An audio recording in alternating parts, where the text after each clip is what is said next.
we need to talk about China's facial recognition system and how it ties to their digital ID. Check out this clip of Jordan Peterson explaining what happens if you jaywalk and a camera catches you.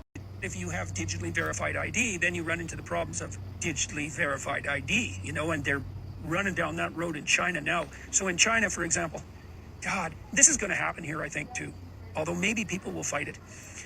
If a traffic camera catches you jaywalking in China, okay, so the digital ID system has your blood now, has your genetic code, has your photograph. It can identify how you walk, so even if you can't see a face, you can be picked up by gait.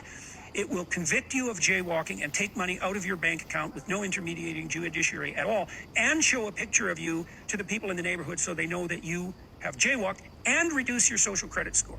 And if your social credit score falls below a certain level, then you can't buy drinks from a vending machine. You can't play video games. You can't go on a train. You can't get out of your 15-minute city. All that's already in place in China.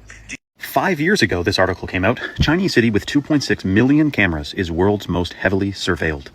Now, you may be thinking, this will help. It'll cut back on crime and this, that, and the other. But this is giving George Orwell vibes, man. Social credit system. And if it drops too many points, you can't fly, travel, even buy food. This is a woman buying food with her face. You could leave your card, your wallet, and everything at home. It scans your face. It links to your bank account. And that's very convenient. But this could also be used to our detriment, or to the detriment of any sort of freedom. I do find it interesting that we're prioritizing making things go AI when we know the state of the food, air, and water supply is declining, but that's not a priority for the governing bodies of this world to be focusing on.